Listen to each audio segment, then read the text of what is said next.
Welcome to the Beat Sessions, your place for all things music. I'm your host, Mitchell Weary. Let's talk about Matt Berninger and his record Get Sunk.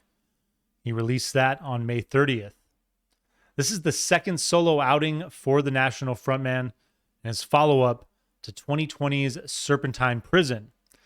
And I would say that Matt is arguably one of the most recognizable singers in popular music. That brooding baritone paired with his poetic sensibilities and that introspective dry wit of his, I think are a major factor in what makes the National one of the most iconic and long-standing bands out there to date. But as we all know, front people will be front people. And I think it was really just a matter of time before Matt felt that fire, before he felt that desire to branch out and do something that was all his own, something outside of the National. And this finally happened a little over a decade ago when he teamed up with Brent Knopf of Ramona Falls and Mino Mena to create Elva. And while technically that outfit is still active, according to Wikipedia anyway, Return to the Moon is sadly their only album to date. I didn't listen to that record until I started preparing for this project, but it is great. I definitely would recommend it. Matt's solo move came 5 years later, and what I love about these two projects is that they're still full of solid collaboration. I think that creating an album completely on one's own is incredibly strenuous, and I've always argued that at least one pair of outside ears can open endless doors to the full potential of a project. And he's had amazing partners throughout his career, in the Dessner Brothers with the National, in Knopf with Elvi, and with his first solo outing, got to work with the likes of Booker T. Jones of Booker T and the MGs and Sean O'Brien. So Get Sunk once more features a number of collaborators, most notably Sean and Booker T once again. But he also has the privilege of working with the likes of Harrison Whitford, Mike Brewer, and the Walkmans Walter Martin and Paul Maroon, amongst many others on this project. And I think that talking about collaboration, one of my favorite features of this record are the stellar harmonies that come courtesy of Julia Laws, aka Ron Boy, who is actually opening up for Matt on his spring tour in support of this record, and Meg Duffy of Hand Habits, who assists on the tracks Frozen Oranges and Breaking Into Acting. That is a stellar track. Both of these women are phenomenal on this record, and I would say that Matt's baritone seems to carry more weight with their presence, giving all these songs this enhanced melodic punch. And especially with a number of these tracks focusing on the pangs of love, I think both singers just bring an incredibly powerful dynamic to what these songs are trying to do. Talking about Matt's voice, though, I think that it will be the biggest hurdle that he will always have to deal with, the recognizable quality of his voice, and especially with the music and the lyricism on this record, sharing many similarities with the work of the National. And I would say that that's where he found something really special with Elvi. That music, seriously, if you haven't checked it out, it is funky glam punk with lyrics that channel the likes of Beck on Midnight Vultures. It's something completely different and unexpected, which is always my hope for projects like this. I think it's what makes Patterson Hood's Exploding Trees and Airplane Screams one of the best records of 2025. I don't want a singer to just take a solo path and do the same thing that they've always done with a certain outfit. And I would say that that's where, to some degree, Berninger's two solo outings remind me of Tom York's solo work, and that the records are solid, and I think they're certainly worth the listener's time. But if you ask me to throw on a record from either frontman, it's not going to come from their solo work. It's going to come from their respective bands. I will say that I love that as time has gone by, Matt has become increasingly confident with his songwriting. And I think it's his self-awareness more than anything that really accentuates what he's doing and where he's getting at on Get Sunk. But I would say it's also ironically the major factor that keeps this record from realizing its full potential. I think most of us are aware of the crippling bout of writer's block that Matt endured following Serpentine Prison. And it no doubt makes the title insanely prescient given everything that he dealt with personally, but also everything that we dealt with during COVID as well when that record was released. But Get Sunk continues to hang on his personal hardship, where I thought that maybe he'd worked through the majority of that stuff with the National's first 2 pages of Frankenstein and Laugh Track. And particularly because he went back and reworked a number of these songs. I just felt like there would be something new that he found there. I feel that this is a record that it fails to capture him moving forward so much as reworking the trepidation that came from dipping his toes back into the creative water.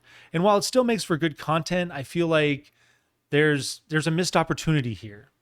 He's quoted at the end of the press announcement for Get Sunk as stating that with this album, quote, I was able to get the blurry picture as close to just right for me, end quote. And I admire the sentiment there, but I wonder if maybe more time to settle into his new surroundings in Connecticut and a number of other changes that he made could have aided him in fully reviving his sense of perspective coming out of his dark age. And I'll also admit that maybe capturing this gray area in his life with this imperfection is exactly what he's trying to do, distilling the sense of a psyche that is fully aware of being in the midst of recovery and embracing its imperfections in this moment as, I don't know, as it works towards finding its full potential. It's just a thought, but I feel like that there's definitely balance between those ideas and desires there. I will say that there are moments where Matt is definitely venturing out on his own sonically with this record. And I think the music, for the most part, is well executed, navigating the waves of tension and release that are a hallmark of Berninger's style. I think that Get Sunk works with lighter textures. You get the driving percussion and electronics of Byron Devendorf that are pretty much absent for the most part on this record. And I think that Matt leans more into the influences of alternative country and alternative folk more than the National does. These stylings are complemented with great bits of noir-inspired jazz and pop standards with, I think, production that is so subtle but also incredibly effective, especially with these elements that I just mentioned. And I think that especially on songs like Breaking Into Acting and the closer, Times of Difficulty, which might be the best song he's put out on a solo album to date. The horns performed by Kyle Resnick, who tours with the National, also provide a sense of familiarity, while I would say giving these tracks the necessary body that they need. And I love the balance that he brings. It feels like the National, but not quite. But then I would say there's songs like Frozen Oranges and Little by Little that have potential, but fail to really sink their teeth into you the way that I would say that the first 3 tracks of the album do, and the way that the closer, Times of Difficulty, does. I think Junk is a great little tune, but it's a song that just kind of feels a bit out of place on this record, along with Nowhere Special, although I absolutely adore its challenging nature. And I think the stream of consciousness vocals are really cool. It's something that I've read very polarizing opinions, but I think at the end of the day, it's something experimental and something that does come out on the positive end. This album opens with Inland Ocean. You get this pulsating instrumentation to open. It sounds like synth, but I'm pretty sure it's a guitar working with some play on the toggle switch. You get this light gospel style vocal that works to introduce Matt's signature baritone. And then there's light flickering synths that play in and out in the background shortly thereafter, with the second droning synth creating lighter atmosphere. There's a lot of texture in the backdrop on this record, I will say. Yet soft percussion that hits at about the 1:20 mark as the track continues to build slowly, gently swelling in its intensity. And great harmonies that complement Matt hit at about the halfway point through the song. And then I love the way that the percussion drops momentarily before building back to lead into the coda. Your second track is entitled No Love. You get this lo-fi breakbeat drum element and mid-tempo staccato piano that opens an evocative and vaporous track. I would say that this track is kind of running that fine line with something that sounds like The National. It's brooding, but there's also the sense that the listener is cut loose from the tension it creates. I love this dynamic. It feels like venturing out into an unfamiliar city when you've just arrived on a red-eye flight, and that's something that I personally have always loved. You get soft synths that create this other texture that continues to develop, and drums that kick in shortly after the minute mark with cleaner fidelity, along with vocal harmonies and a swell in that droning synth texture in the backdrop. I enjoy the sparse bits of piano that twinkle throughout the back half, as well as the strings that build in towards the end of this song. Your third track is entitled Bonnet of Pins. Definitely getting into that national territory here a bit as well, but you get this light whooshing texture of water that opens, followed immediately by acoustic rhythm guitar and then some droning string-like elements. And then this track makes an abrupt shift into this driving soft rock territory with great propulsive percussion and a sonic lead riff on electric guitar.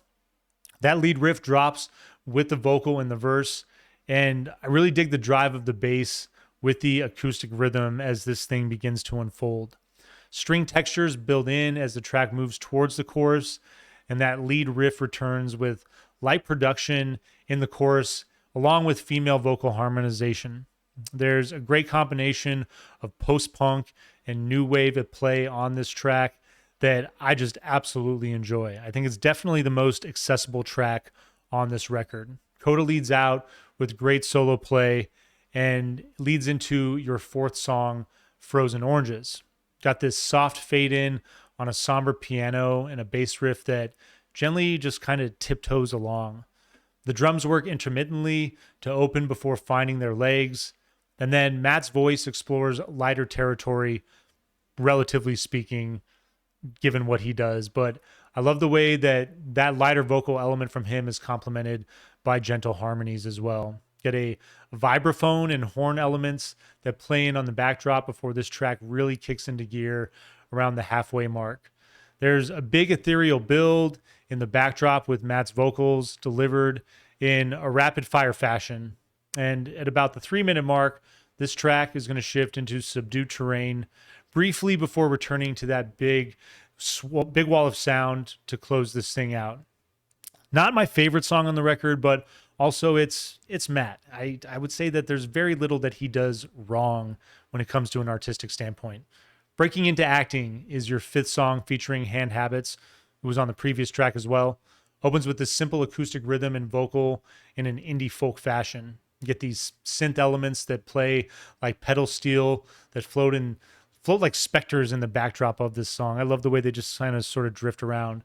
And I love the way this song crosses into the territory of a duet where the previous tracks didn't quite have that dynamic. It's a simple but powerful piano element that works in as the synth textures continue to develop on this song. And the song just moves into a bridge about right around the 2-minute mark with an increased sense of urgency before shifting into the final chorus and closing gently the way it opened, with the addition of great piano. I really like the piano featured on this song. In a quote regarding the song's meaning, Berninger said, "Sometimes you have to fake forgiveness before you can actually forgive." And I just found that to be incredibly powerful. It's one of the things that I love about this particular track, and I would say a number of songs on this record.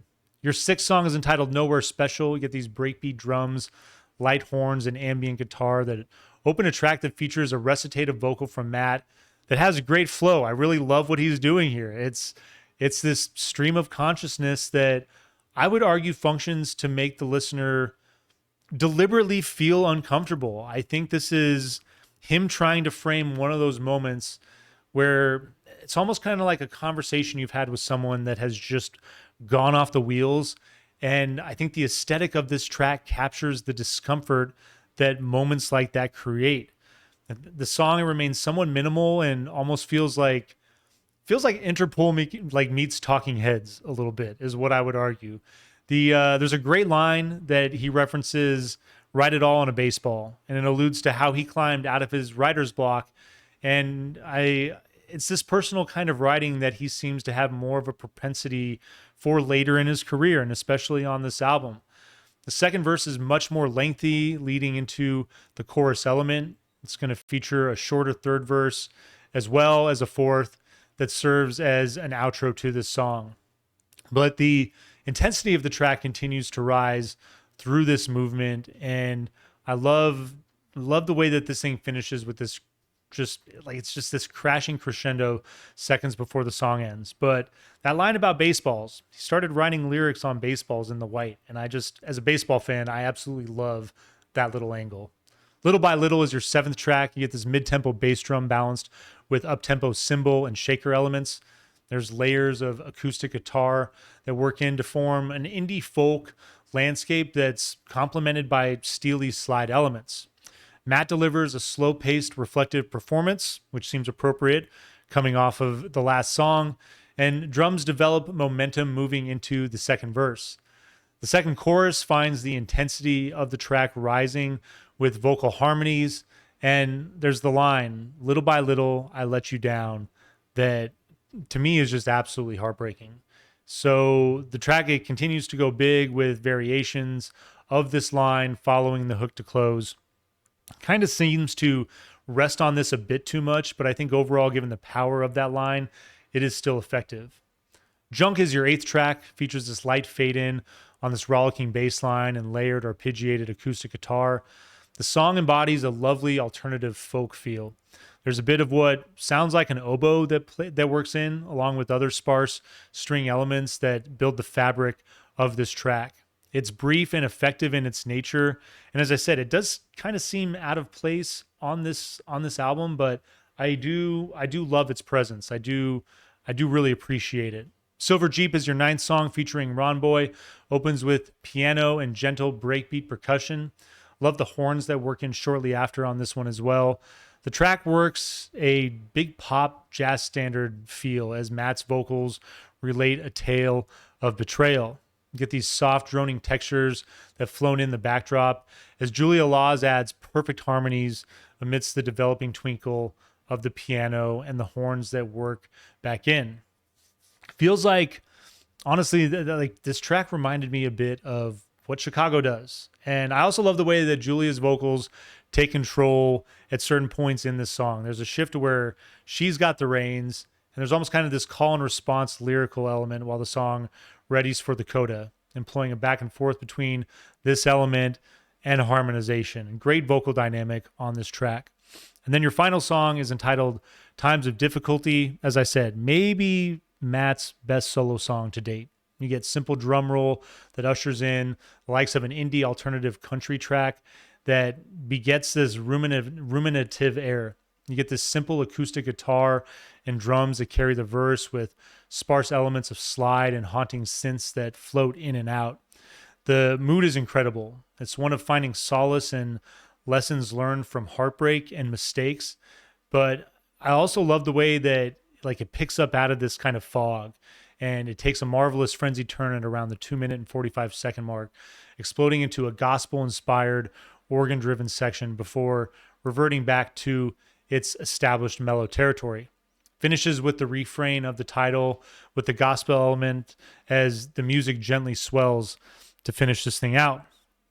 I feel like there's a lot of moments, honestly, where Matt, I mean, given his baritone, it seems kind of obvious, but like where he's really diving into his inner Nick Cave, a guy whose work definitely has become more personal as he's gone further into his career. I think that's one of the signature things about the National as far as their later work and with what Matt's doing on his solo project. I feel like the descriptive nature of his lyricism is still there, but I felt like early on with the National, there was kind of this observational poetic angle that he was taking versus now it feels like in a lot of ways this record is autobiographical.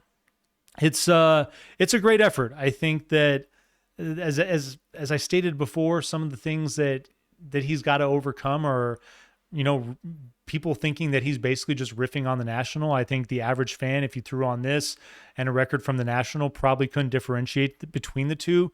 But I think there's a good direction in here coming off of Serpentine Prison. I think that this is the stronger effort. I think that he is working towards developing his own style outside of the National. And I think especially recovering from that bout of writer's block, it feels like a process that maybe he's still, undergoing. And I know that from times like there's moments where I go to do album reviews where I just feel stuck for days trying to figure out what I want to say, trying not to say the same thing over and over again. I think in a lot of ways, many singers feel this. I would say most writers probably feel this to a degree as well. Those big fans that become familiar with their work, you want to keep them on the edge. You want to deliver something that does offer something different, that just doesn't rest in a comfort zone and doesn't, you want to keep those people that love your work coming back for more. And oftentimes I feel like we can be our own worst enemies and stress ourselves out a bit too much. While I did enjoy this record, I still think that there are some moments where it just doesn't feel like the full potential of this album has been met. I'm going to give it a 7.2 out of 10. Maybe it'll grow on me a little more, but I really have enjoyed what I've heard so far, the couple of listens that I've given this record. And I hope that you feel the same way about it. I hope you find this review helpful as well. Please like this video, share it, subscribe to the channel, do all the things to help me blow this project up in 2025, and stay tuned throughout the week for more album reviews. We'll see you next time on the Beat Sessions.